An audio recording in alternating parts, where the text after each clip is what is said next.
to all of our listeners and viewers of the Entropik podcast. Today, I have here with me Daniel Berkal, who is the Senior Vice President of Research with the Palmerston Group. Hello, Daniel. How are you? I'm good, thank you. How are you doing? Very well. Thank you for asking. Well, maybe can you tell us a little bit more about your background and how you became interested in research to start with, and maybe then go to how you became interested in ethnographic research? Of course, I'm a really curious person. I'm curious about the world, how it works, about people, about places, and I think that curiosity kind of dragged me into this field. I went into advertising.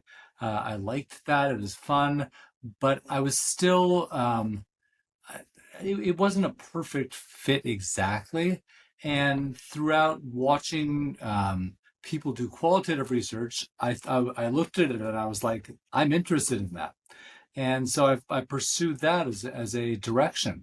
Um, and over the years, I think that plus an interest in like theatricality and overall creativity has led me to really focus my research practice on designing new, interesting ways of uncovering information. Well, that is a great answer, actually. To be honest, sometimes when people, I've been in the research field for the past 10, 12 years, more on Yep. the software side of it, like solutions that help with research. But usually, research is perceived as something that is a little bit dry and unexciting.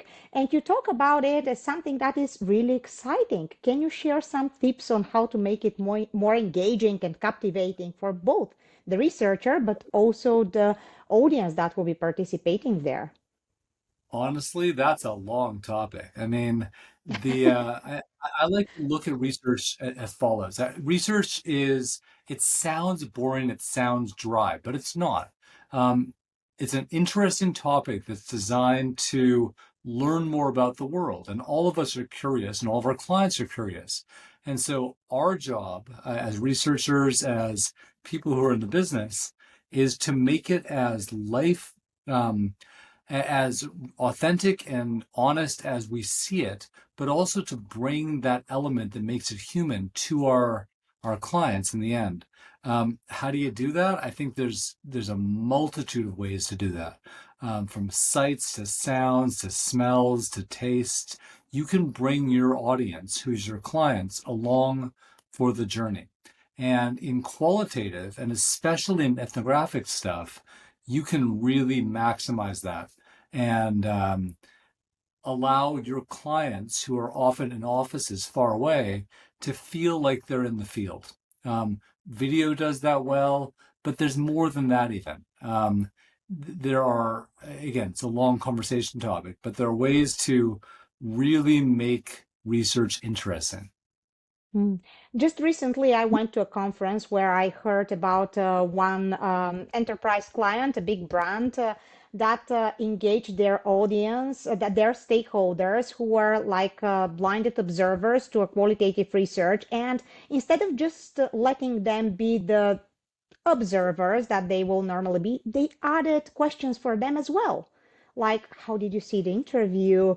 And how would you evaluate the answer to this question, to that question? And they mentioned that they gained a massive insights, additional insights on top of the standard research. So, have you tried something like that or have experimented with these techniques that are on top of standard research? Yeah, so standard research is not generally our bag. It's not something we do very well. We do things that are really immersive, and so designed to bring clients into the field. When clients get more involved, when clients get more integrated into the process, they often will draw better insights themselves. Um, our job as researchers is not just to tell the story, it's to bring people along on the journey. And so the platform you're talking about, I have no experience with that, but we do things like that all the time. We often will involve clients along the way to make sure They're adequately intrigued, captivated, and involved. Mhm. And are clients captivated by new technologies, or you will say that researchers are more into new technologies, or maybe the I think respondents? technology is a double-edged sword. Technology is often a crutch that people will kind of lean towards just as a way of fooling themselves often that they're being very innovative and so on. I think that Mm, all technology in the end has to be boiled down to one sentence. How does it make blank better? Right? And especially nowadays, I'm sure at all the conferences you've gone to this year, everyone's talking about AI this, AI that. It's a huge field. It's incredibly interesting and incredibly deep. But just using those words, just using the tech itself, can often be a little bit deceptive in fooling clients that they're being more innovative than they actually are. Um, mm. I think innovation comes down to um, really thinking about things differently and then using the technology and tools to accomplish those goals as effectively as possible. That is a great view on technology. So, if we say that technology is there just to help us uh, speed up the process, maybe, but not necessarily make it more clever or engaging, can we say there is a special new methodology that is there? Can you give an example of some unconventional methods or approaches that researchers can employ while still ensuring the validity of their findings? Not the Sure. technology, but methodology. No, totally. It's there every methodology that we create is customized, right? So we always look at a problem, whatever it may be, and we try to figure out the smartest way, the smartest method to figure that information out. It's not always a focus group, it's not always an interview. We've done things where we go into communities and work at jobs behind the counter to learn from that perspective. We've gone on vacations with participants and interview them in limousines because getting them outside of that environment, outside of the research environment, is a much more authentic way of capturing that information. So I'm speaking in broad terms, but there are no rules on how you do research as long as you make sure that it's valid, replicable, and honest. And so, with my team, I always instruct them very clearly: never walk in with a methodology in mind. Walk in with a solution in mind. Walk in with how you're going to figure it out, and then kind of build it from there. Mm. Do Am I you think making there sense, is? or am I just talking?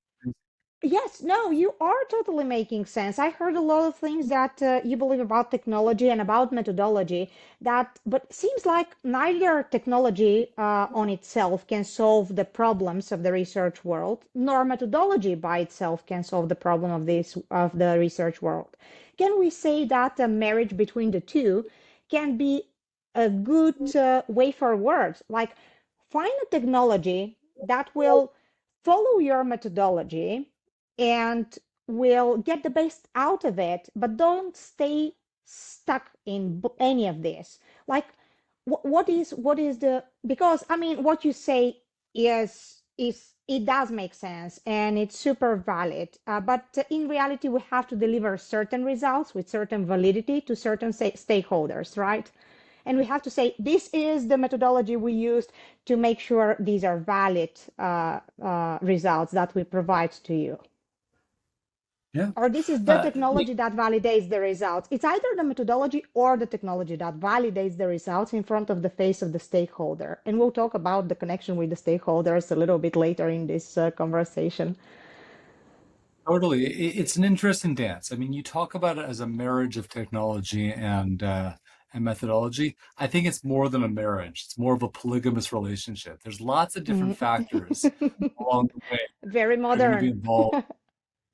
There's a lot of factors involved along the way, right? So, um, I think that it's very dangerous to use either technology or methodology as a crutch.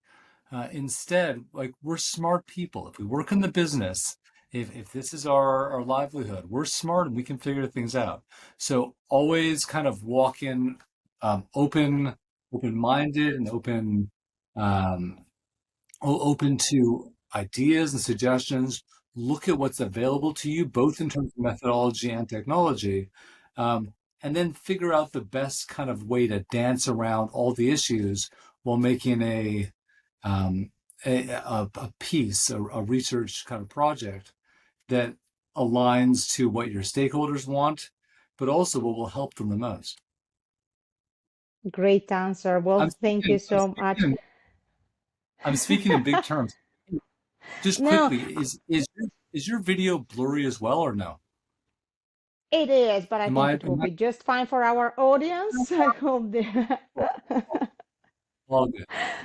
Yeah, great. Well, these are great observations, and but I wanted to ask you, do you have any observations of any intriguing human behaviors or patterns that you were able to find through your research? And if you can give us some examples, like when we walk into a research, usually we have some expectations, or we should not, but we do have any interesting Well, human yeah. behaviors that were not there on the table even when you first started. Okay, so honestly, everything is interesting. And every project we work on, I find something that really fascinates me. For example, this morning, so we're talking in different places. I'm in one place, you're in one place. But this morning for me, we were working on a project in restaurants, and we were looking at how people order food at a specific restaurant chain. Hmm. What's the cadence? Where do their eyes go? And we just sat back and observed, observational research. And we've been doing this for several days. And you start building some interesting stories about this particular restaurant and what are the elements about that spot, about that scene, about that setup, about the lighting, the sound cues, the cues of the person working behind the counter. And so that's something I never would have guessed. I can't talk in detail about what we saw there, but Of course. elements like that, they make the world more like there's almost no element of life that doesn't have a greater depth than you just see firsthand. And I Mm. always tell my students when I teach fairly often. I tell my students the best exercise you can do is go to a street corner, look at people crossing the street, and try to build a story out of it. Try to watch them for half an hour and build the story of what's going on in that intersection, because you'll always see something you don't expect. Mm. And to me, Great. that's fascinating. Yeah. Well, you already mentioned your teaching, so you're meeting a lot of young professionals that will potentially land into the research world. What do you think are some specific talents or skills that should that a researcher or an insights individual should have? So, what is it that we should look for if we are hiring for an insights professional? I know whenever I hire people, whenever we hire people, I always look for people who are not set into one skill set, who are very Mm, malleable and very adaptable to circumstance.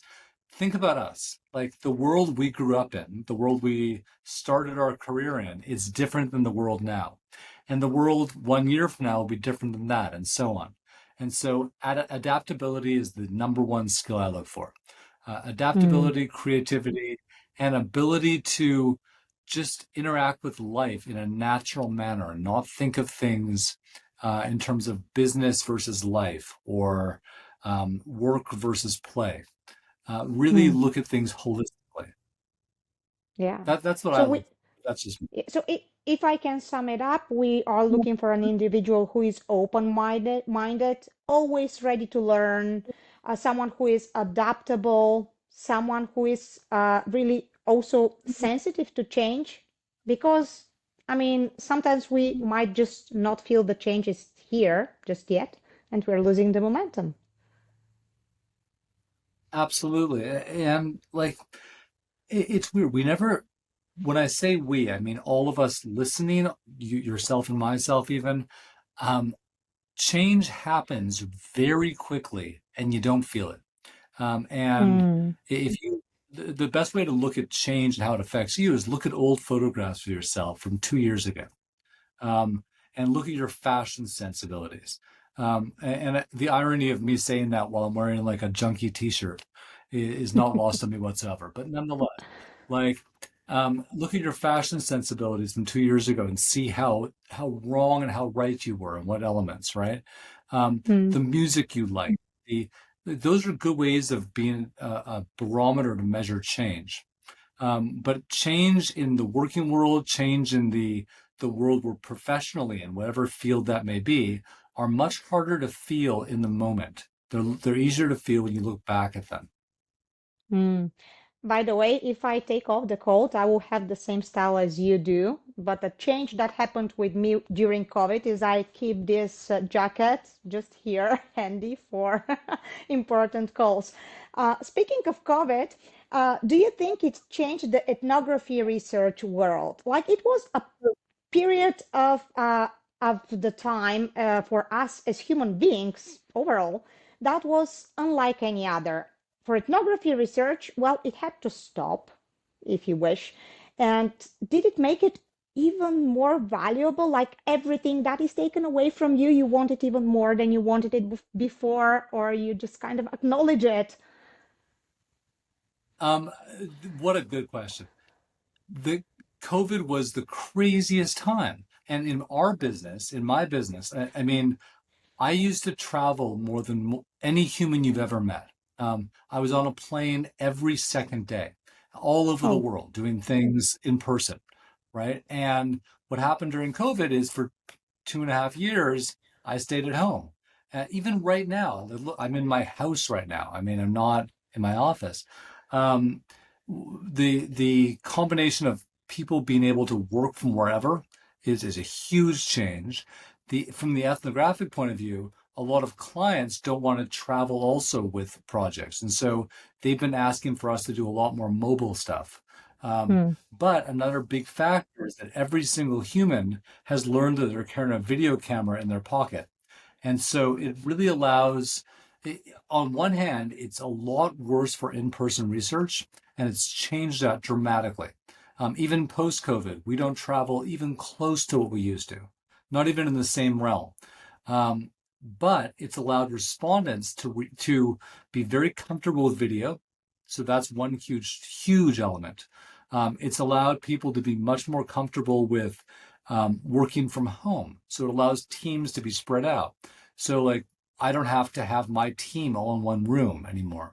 We're all over. And I'm sure your team is as well. You're all over. yes. Um, and I mean, the other element of things is that it's changed the way that clients expect um, ethnographic research to be conducted.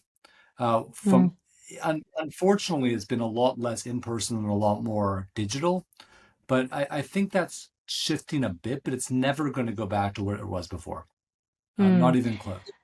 No, it's not gonna back. Maybe I keep hearing that conference after conference, client call after client call, and I'm sure that our audience will also agree that we are not going back. Maybe one factor there, and it's just a suggestion and opening for a conversation here, is that maybe one of the reasons why it's not going back is because COVID forced us to use technology and forced us to use technology for a very long time. 2 years is a long time. And we validated technology. And we can see that it is there for good. It can help us. It can deliver same or similar results with some types of research. This is a big bracket that I want to open, that not all of the research will be done online. Uh, but for some type of research, we saw that technology is there for good. It can save us time and money and travel. Like I do enjoy going on business trips to nice locations, but every other day, you should agree it's a little bit too much. Oh yeah, Um, the best thing with me personally is that COVID changed. Like, as an ethnographer, and having a travel schedule that was crazy, For my family, not such a good thing, right? For me, Of not course. such a good thing. Since COVID happened, I've lost weight, I've been healthier, I see my child more. It's been good. Yeah. But also, like, even business trips and how we all felt about that as researchers in the field. I used to look forward to business trips. Now, I want to minimize them as Mhm. much as I can. Yeah. And can you say that you also build a little bit of more trust towards technology, being forced to use it for 2 years? Yeah, absolutely. Even right now, like you and I have never met each other in person, never been in the same room, maybe never been in the same country at the same time. Mm, But everything's natural now. Everything feels just like, and it feels just right. We can look at each yeah. other's eyes, we can respond, we can make facial expressions. Um, Mm. that element of trust by itself is a huge difference. It To how we felt even 3 years ago. it is, I can agree. But maybe it is because my energy. I was in Toronto in October last year. If you were there back then, maybe our energy is merged. So What was that? You were in Toronto? You were in Toronto when? I was in Toronto in October last year. So if you were there as well, we were in the same country and in the same town at the same time. And probably in the same room. You were there for SMR, I assume, yeah? Yes, I was there for a summer. Yes. So as was See? I. So You cool. see. Yeah, but no, I know what you mean, and I completely agree with you. With us trusting more and more in technology of any sort, being forced to use it or using it for years and years and being comfortable with it, what uh, what role do you see for artificial intelligence in this world? And when we talk about artificial intelligence, I want to open again a bracket and say that there are various types of artificial intelligence. Not always we have to think about this big machine that's going to make us speak to our relatives who are no longer with us. I mean, it can be something a little bit more simple. So, what role do you see for artificial intelligence, first of all, today? Is it playing a role today? And is it going to play a role in the future, near or not so Uh, near? Also, good question. First of all, absolutely. Both today and in the future. It's such a big topic. I mean, we're going to look back at now and say we were in the very infancy of this. The I know that we don't use AI whatsoever for analysis or anything like that. That's all human. But for many of the tasks that we used to hire interns for, we do it all through AI now. Mm, Designing screeners.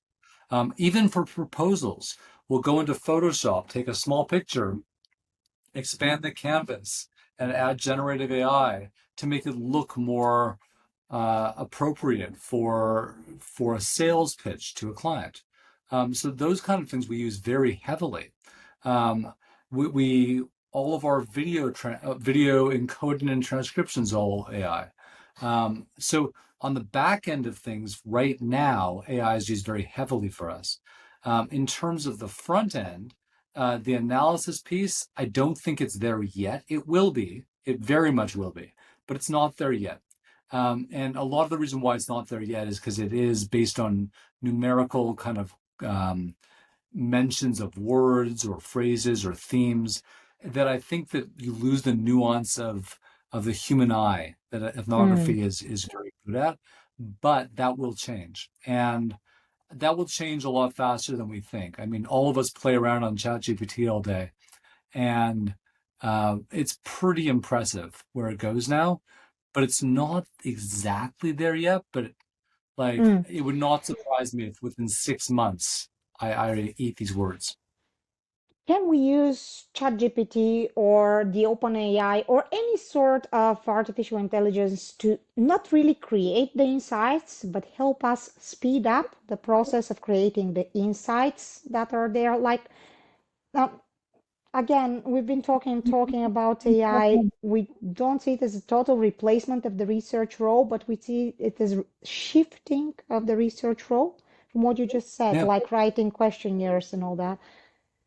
I think that like I don't want to use AI as a crutch. I don't think that Mm, researchers should use AI as a crutch for tasks um, that are less involved. It's incredibly good now, but I think for analysis and pieces like that, the added role that all of us in the field mm, add by being researchers and by like, so I've been doing this for 20 plus years, and I'm not sure if I'm good or bad at it, but I'm probably pretty good at it because I've been doing it for a while. And mm, so, and also a lot of the good at it part of it is the ability to just recognize themes and what to look for and mm, what to not look for and how to filter information. And mm, that piece I think is very difficult to train mm. for an AI system right now.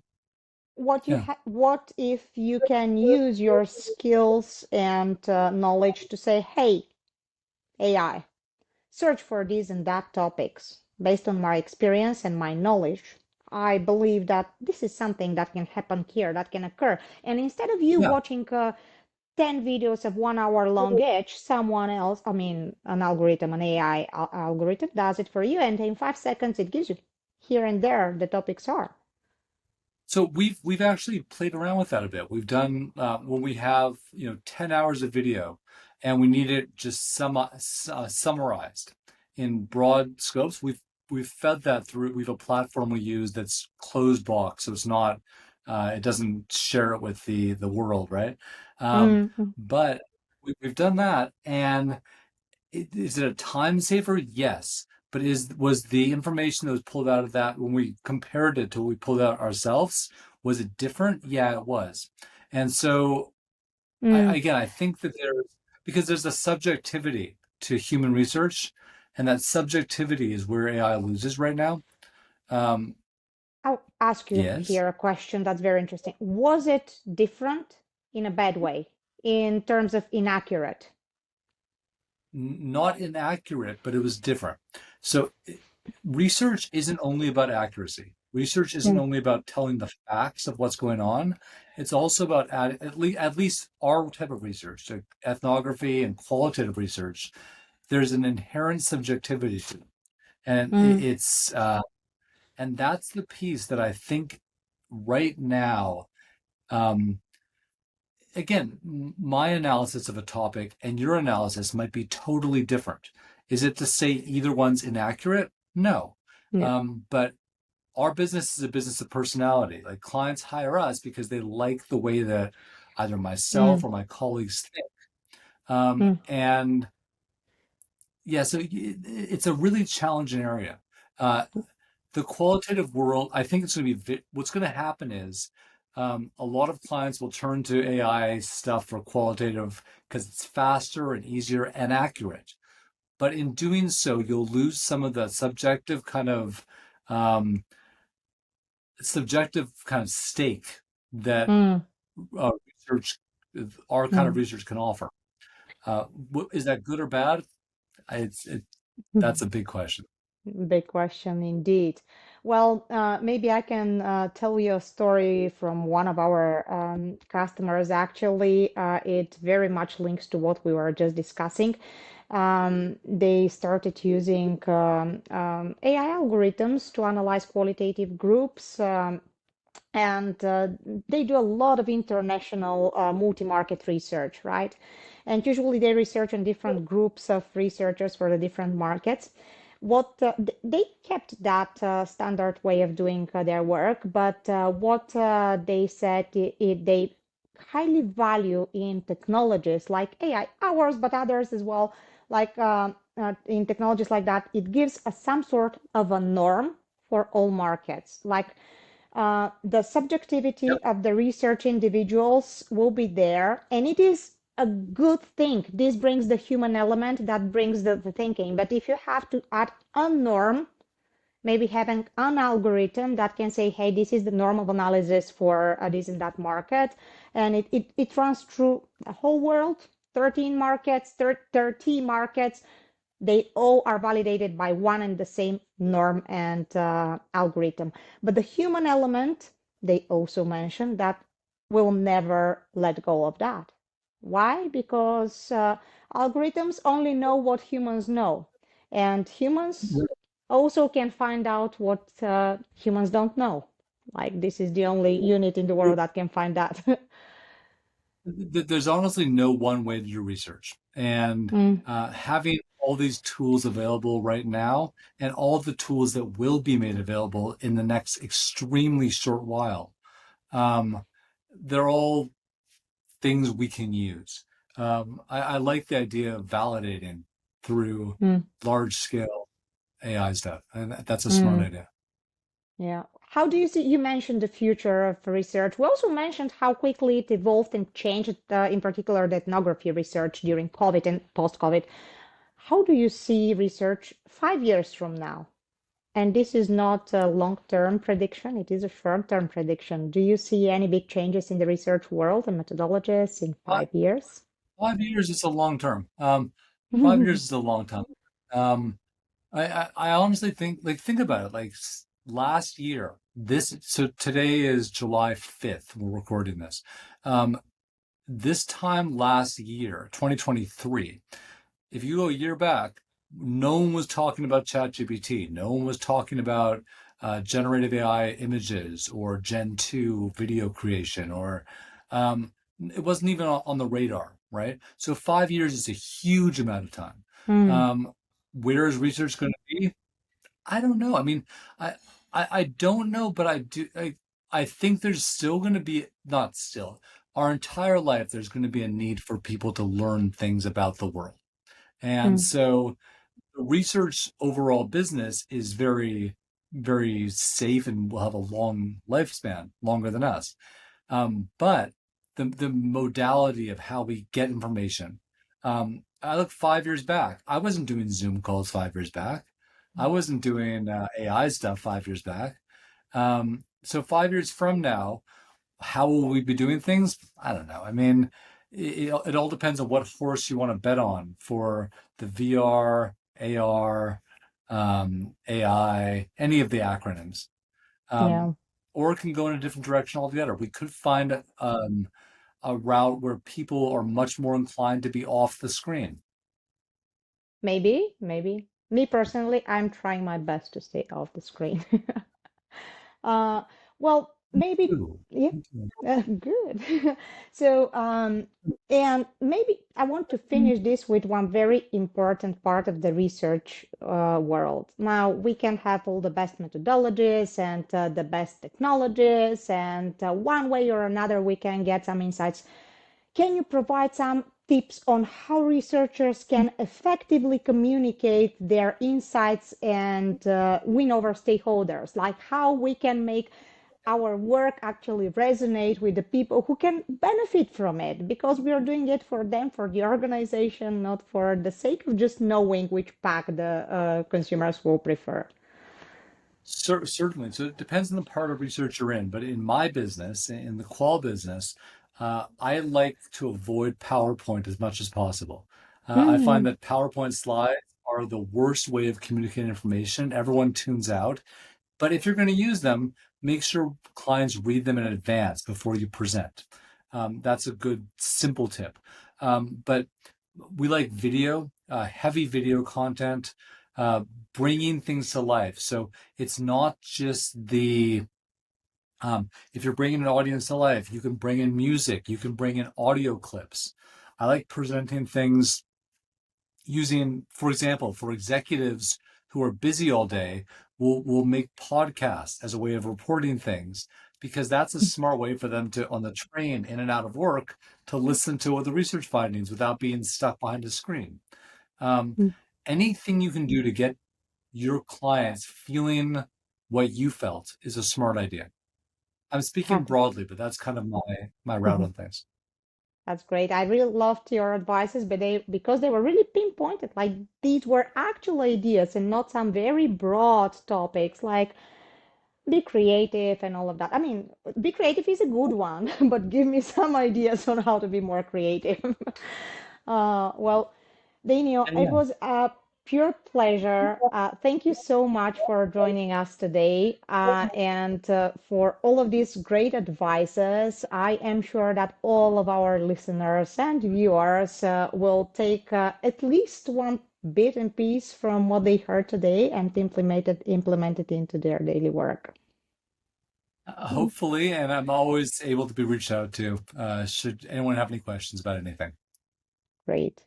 Thank you so much. Have a great day. And have a Thank you. great day, afternoon, or evening, wherever you are, or at whatever time of the day you're listening to us.